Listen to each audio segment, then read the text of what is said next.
We're going to now move across to Julie Mao. Julie, Just Futures Law, in partnership with Mi Gente and a number of other organizations, has produced a plethora of reports on electronic monitoring and carceral technology more broadly, well beyond ankle monitors and apps. So I know this is a big mountain to climb in a very short amount of time, but if you could at least give us a brief glimpse of the reports that you and your team and your partners have put together, and what are some of the key findings there? Just amaze us in this little bit of time with all the stuff you found. Thanks so much, James, and thank you and all the crew at Media Justice for inviting us. Like I'm representing multiple hats here, us, Mi Gente, No Tech for ICE campaign, and our wonderful Take Back Tech fellow, Ali Panjwani, to this space to talk about this. I will also give props to the presenters for having the same white background. It feels like we're in the same space. Good job. And yes, I will try to do sort of an overview of this No Tech for ICE work that Mi Gente has led now for a number of years, why we decided to do this report on digital prisons, and some of the key intervention places that we think might be helpful as we're learning a lot more about this e-carceration space. So super quickly, who am I? We're currently at Just Futures Law. We're a movement lawyering shop that does anti-deportation work and really challenging the growth of surveillance that is now, frankly, largely driving immigration enforcement. And so today we're going to be lifting up this report, really led by our fellow Ali, and then repping Jacinto Gonzalez and Mi Gente, who couldn't be here today. So just super quick context around why we're doing this work. I think the backdrop of this digital prisons report is that we've been engaging in a multi-year investigation, a series of reports around how ICE, in collaboration with local policing, is relying on surveillance and technology to build algorithms, sell and buy data, and supply ankle shackles, facial recognition, verification apps to carry out more and more detention and deportation at a huge scale. So this initially led to this launch of the No Tech for ICE campaign as a way to intervene on technology companies. We're going to be talking about Geo, BI incorporated in our context today. But big companies like Amazon, Facebook, Google, who are all really making millions of dollars, billions of dollars at this point off the backs of immigrants and BIPOC communities in order to build ICE's deportation machine. We think that this sort of tech surveillance arm of ICE. Hi, Julie.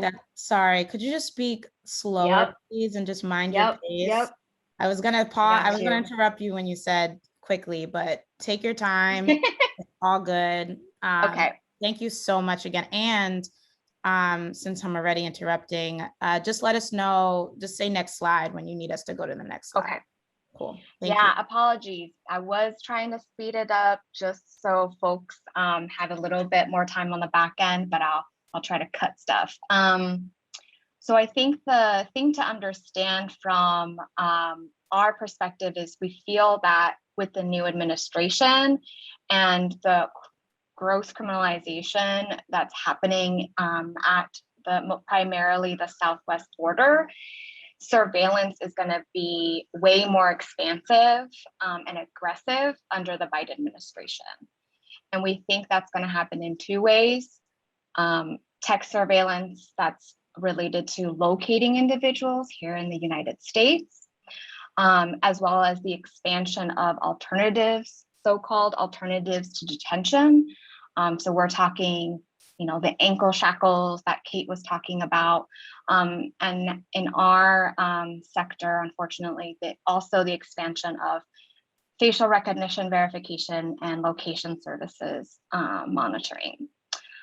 We think on the alternatives to detention, SmartLink and ICE side, the key interventions coming forth are going to be around investor advocacy when it relates to GEO and BI, who are getting billion-dollar contracts to do this type of rollout of invasive surveillance-based alternatives. And then we also think the intervention is going to be case-by-case fights, working with community members to take ankle monitors and SmartLink and de-escalate their cases so they no longer have to be part of this program.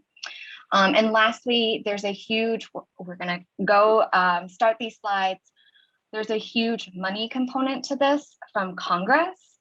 The only reason why what we call the ISAP Alternatives to Detention Program exists is because Congress appropriates around $450 or now around $470 million per year to fund this program, and that actually could be stopped, especially, you know, supposedly with this Congress and the party being what it is, those numbers can go drastically down. And so we also see that as an intervention opportunity.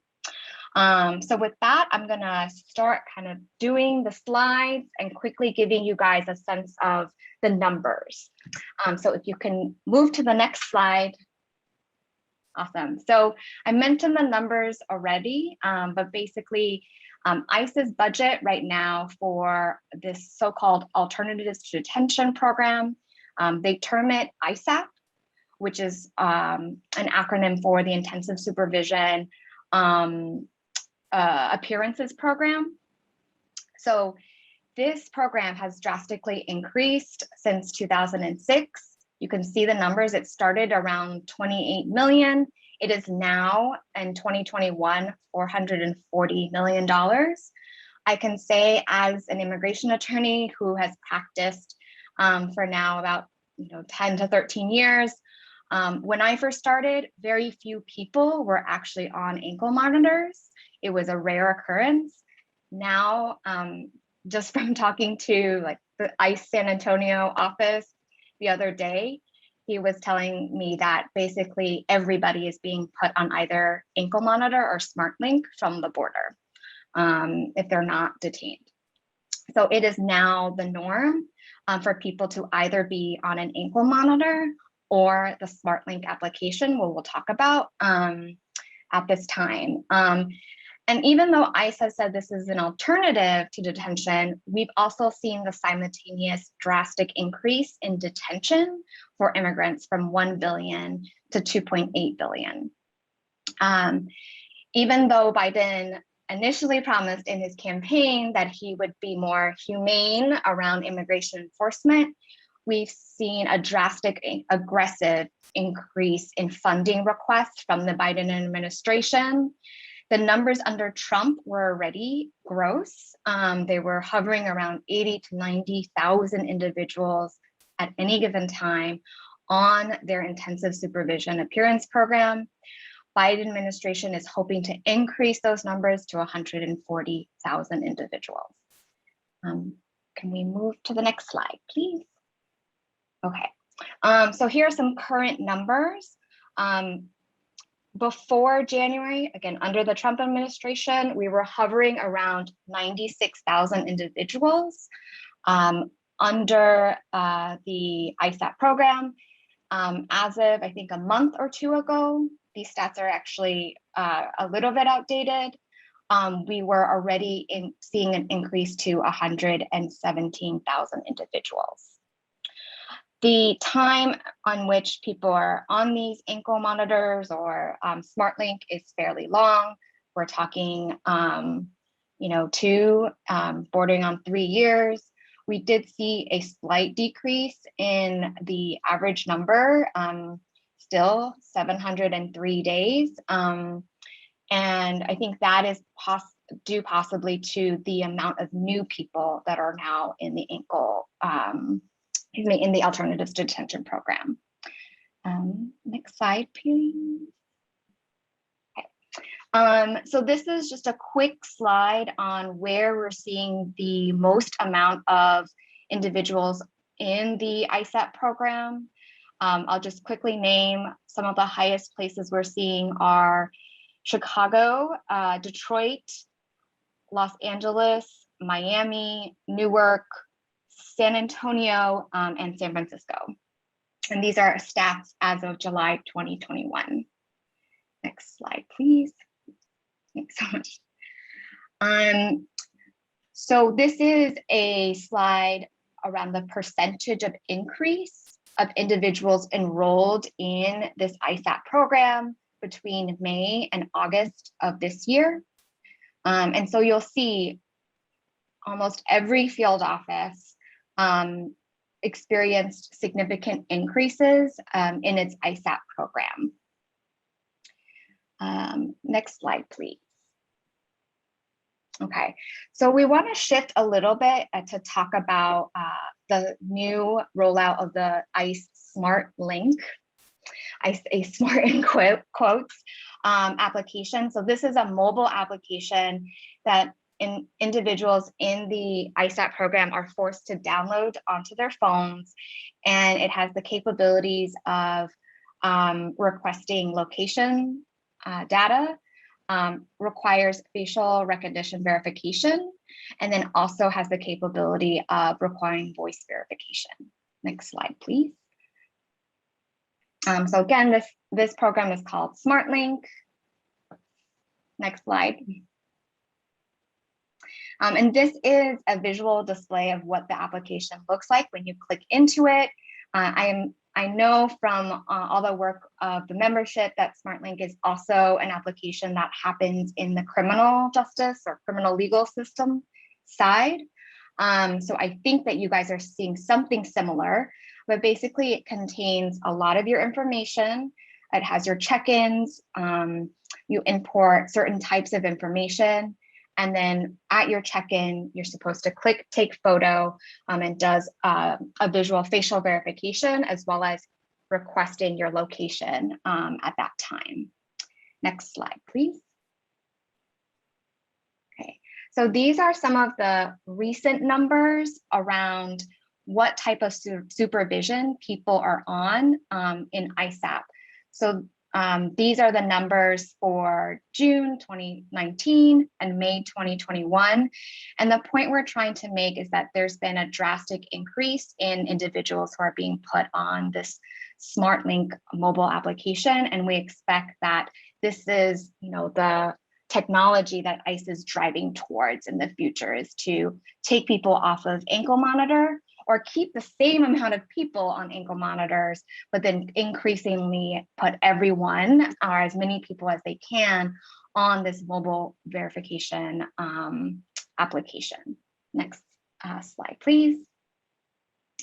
There's another slide to demonstrate where things are and where we expect them to be. As of August 2021, 46% of all individuals on ISAP are on the SmartLink application. Next, please.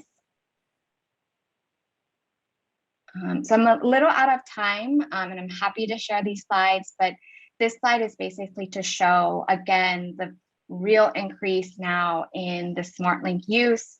We're seeing, 200 to 100% increases in the use of this mobile application for ISAP. Next slide.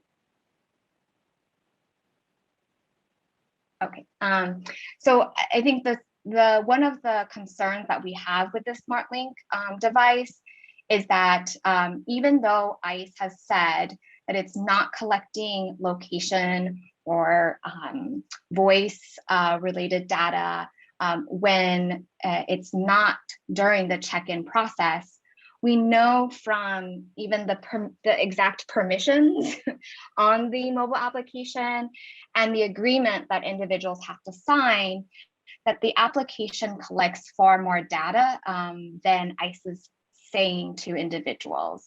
And so for technologists out there, you kind of already know this, but the language itself says that they will collect information about the mobile device, the IP address, the unique device identifier. Next slide. Thanks, Julia. I just want to give you a time warning. Sorry to do that. Yep. No worries. So I'll just end it there. I think the last thing we'll say, I think this is similar to the criminal side, is that BI Total Access is the interface that the ICE agents use to track individuals. And so even though individuals have been told by ICE that they don't track their real-time location, we do know that ICE has access to this backend application. And so is able to look at the historical trail of individuals who are on ankle shackles and likely individuals who are on SmartLink. So I'll leave it at that and share the slides, I'm sure, in the follow-up. Thanks so much, James.